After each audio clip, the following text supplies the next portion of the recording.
Once you've committed to taking the journey of self-discovery, you're going to have to learn to embrace your emotions because you're going to be engaging not only your mind, but your heart and emotional body as well.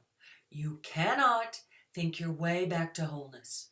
You have got to be willing to feel.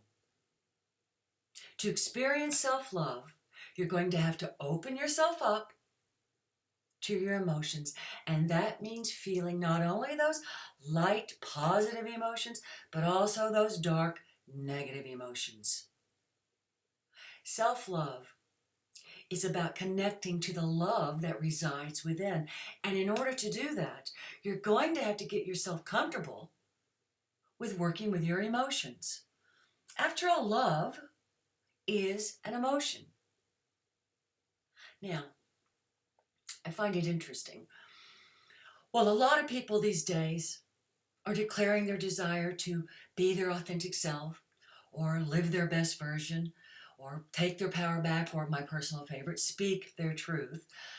I find very few people declaring their desire to understand and work with their emotions. It appears their eagerness for a better life and a better way of being wanes a bit when they find out they're going to have to feel in order to get there. Now, I can understand that sentiment somewhat. I admit I tried to think my way back to wholeness and self-love back in my earlier years. But in truth, you cannot be your authentic self without feeling. You cannot live your best version without feeling. You cannot take your power back and be in your power without feeling. And when it comes to speaking the truth, more times than not, people are simply regurgitating their unprocessed emotion with very little knowledge and understanding of the truth the emotion is masking. We are not a society that honors emotions.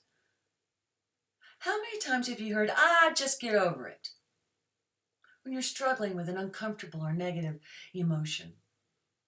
How many times have you heard big girls, and especially big boys, they don't cry?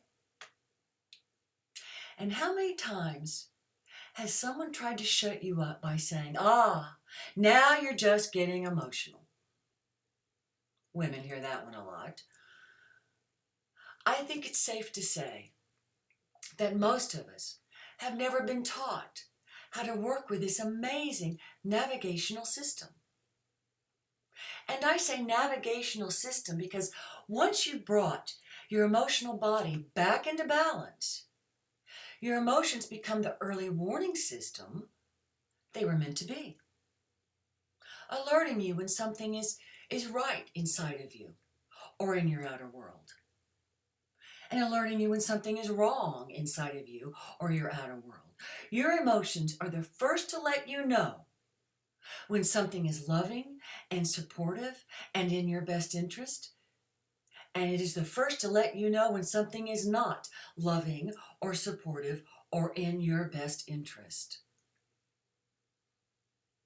The problem is, most of us have so much unprocessed emotion that we can't tell the difference between an authentic emotional response in the moment and an emotional response triggered by an old wound or past hurt. Our emotional wires are crossed. Let me give you an example. Let's say that as a kid you were teased a lot, so much so that it formed a wound. Now, as an adult, when you get teased, you overreact, even when you may intellectually know that no harm was intended. Your emotional wires are crossed. Now, if you had healed the wound that was formed by teasing and were rooted in self-love, you would be able to emotionally discern when someone is teasing you with love or when someone is teasing you with ill intent. But because you are still carrying around old emotional baggage, you respond as if harm was intended even when it was not.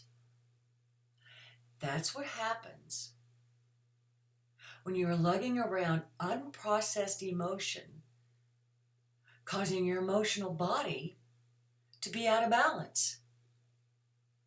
You are reacting to the present with a reaction charged in the past. There's a reason that emotions are part of the tools we work with in the first part of my book. And there is a reason that it is the longest chapter in my book. You cannot get to self-love without being willing to feel what's going on inside. And you cannot heal and transform what's going on inside without the ability to understand and work with your emotions. You cannot change your life unless you are willing to work with your mind and your heart, and that means being willing to feel. Now, I understand it is not fun to always feel what's going on inside. No one likes to feel their dark or heavy or negative emotions. It is not particularly enjoyable to feel your hurt or your pain or your jealousy or your rage or your disappointment or your shame. In fact, most people believe that if they only allow themselves to feel those lighter emotions, then life will be better. So they shove down those heavy, negative emotions. Unfortunately, your emotional body feels both the positive and negative emotions, and therefore needs to process both the positive and negative emotions in order to stay in balance. And let me remind you that just because you refuse to acknowledge your emotions does not mean they are not impacting you and the quality of your life and on what you're trying to create. If you're avoiding your so-called negative emotions, you will not be emotionally available to feel your so-called positive emotions. In other words, if you're unwilling to feel and process your negative emotions, you will not have the emotional prowess to feel and process your positive emotions. And let me say it a different way because I want everyone to get this. Inasmuch as you dim your emotional awareness to your negative emotions, you are also dimming your emotional awareness to your positive emotions. Now, there's a reason that I am harping on this. I have seen the damage done when someone avoids their so-called negative emotions. I've seen what happens when someone refuses to acknowledge their hurt or their pain or their fear. I've seen what happens when someone ignores the nudges they're receiving from their emotional body that something's wrong, something's not in your best interest. And I've seen what happens when someone pretends that their feelings don't matter. So they just shove them down, using all of their emotional energy to make sure those emotions stay down. What they didn't realize, till it was too late, was that by using all of their emotional energy to keep away what they didn't want to feel, they became unable to let in and feel what they did want to feel. And if not being able to feel what you do want to feel doesn't get you to embrace your emotional side, I don't know what will. And one other point, because I have no doubt that there are some of you who are feeling quite good about yourselves, because you have never shoved down a single emotion in your entire life. Please don't confuse The act of voicing every emotion you have as an indication of emotional balance and being in tune with your emotional side. Vomiting out your emotions on anyone within your vicinity is not emotional agility. It is simply another way of not taking responsibility for your emotions. Neither shoving down or vomiting out your emotions will heal or transform anything. We are emotional creatures for a reason. Our emotions are a vital part of our power. Our emotions play a vital part in how we create our realities. Our emotions are meant to be a partner in how we navigate through life. It's not a mistake we're emotional beings. The mistake is we were never taught how to work with and honor our emotions.